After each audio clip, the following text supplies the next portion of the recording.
Akizungumza na waandishi wa habari ofisini kwake, Mkuu wa Mkoa wa Kusini Pemba Rashid Hadid Rashid amewataka wananchi kushiriki kwa wingi katika hafla hiyo ya kitaifa, akisisitiza kuwa ni fursa ya kuonesha mshikamano na uzalendo. Tukio la uzinduzi wa Mwenge wa Uhuru kitaifa linatarajiwa kushirikisha viongozi na wananchi mbalimbali katika mikoa ya Zanzibar na Tanzania bara.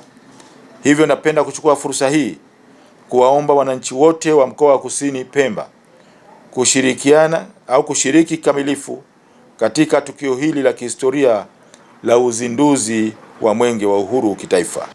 Katika uzinduzi huo wa Mwenge wa Uhuru kitaifa, mgeni rasmi anatarajiwa kuwa Rais wa Zanzibar na mwenyekiti wa Baraza la Mapinduzi, Mheshimiwa Dr. Hussein Ali Mwinyi, ambaye atahutubia wananchi na kuzindua rasmi mbio za Mwenge wa Uhuru wa mwaka 2026. Aidha, mkuu huyo wa mkoa amesema maandalizi yote kwa ajili ya tukio hilo yamekamilika na wananchi wanatarajiwa kushuhudia uzinduzi wa mbio hizo ambazo ni alama mshikamano wa kitaifa, amani na maendeleo ya jamii.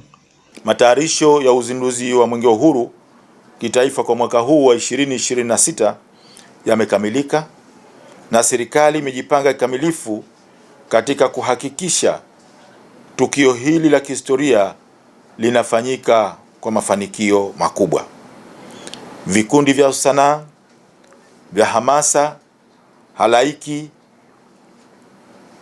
tumeshajipanga vizuri na kuhakikisha viongozi wetu wote wanakuwa salama na wananchi kwa ujumla.